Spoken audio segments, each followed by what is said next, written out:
Hello student.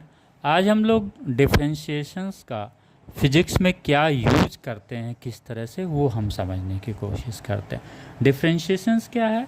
जब दो variable होते हैं उनका जब स्टडी हम करते हैं कि एक के चेंज होने से दूसरे का चेंज क्या होता है, तो उसको हम लोग क्या बोलते हैं? डिफरेंशिएशंस बोलते हैं, जिसे dy बाई dx के फॉर्म में हम लिखते हैं। सपोज y और x अगर दो वेरिएबल हैं तो अब कंडीशंस हम समझते हैं कि दो वेरिएबल में अगर एक वेरिएबल dx जो है ये x के चेंज होने से y पे क्या असर पड़ता है, राइट? तो तीन कंडीशंस होता है। एक तो होता है x चेंज हो रहा है, अगर x इंक्रीज कर रहा है, सपोज इसकी वैल्यू बढ़ रही है, इंक्रीज कर रहा है, तो y क्या इंक्रीज कर रहा है या डिक्रीज कर रहा है या कांस्टेंट है। ये तीन केस की स्टडी हम लोग डिफरेंशिएशंस में करते हैं, राइट?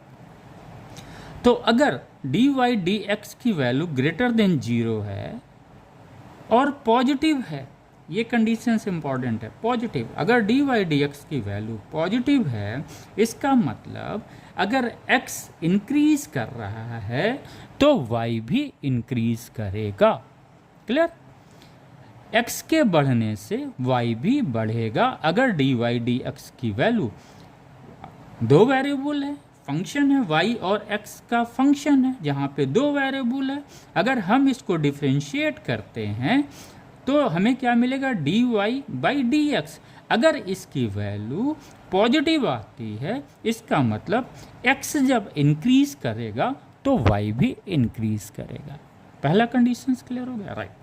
अगर कोई फंक्शन है जिसकी दो वेरिएबल है y और x, और अगर हम डिफरेंशिएट करते हैं उस फंक्शंस को x के रिस्पेक्ट में और इसकी वैल्यू लेस देन 0 होती है, मीन्स निगेटिव अगर इसकी वैल्यू dy dx की आती है, तो ये क्या शो करता है? ये शो करता है x के इंक्रीज करने पे y क्या कर रहा है? डिक्रीज कर रहा, राइट? अभी जब हम लोग न्यूटन्स लॉ ऑफ कूलिंग पढ़ेंगे तो यहाँ पे ये चीज़ें आएंगी। फॉर एग्जाम्पल अगर हम लोग लेते हैं, अगर कोई बॉडी का टेम्परेचर है तो टेम्परेचर क्या है? अगर फॉल हो रहा है, इसका मतलब टाइम तो बढ़ रहा है। टाइम क्या हो रहा है? बढ़ रहा है। ये टाइम बढ़ रहा है, लेकिन टेम्परेचर क्या हो रहा है? डिक्रीज कर रहा है। टाइम इंक्रीज कर रहा है, टेम्परेचर डिक्रीज कर रहा है, तो इसे हम क्या लिखेंगे? Minus D theta D T.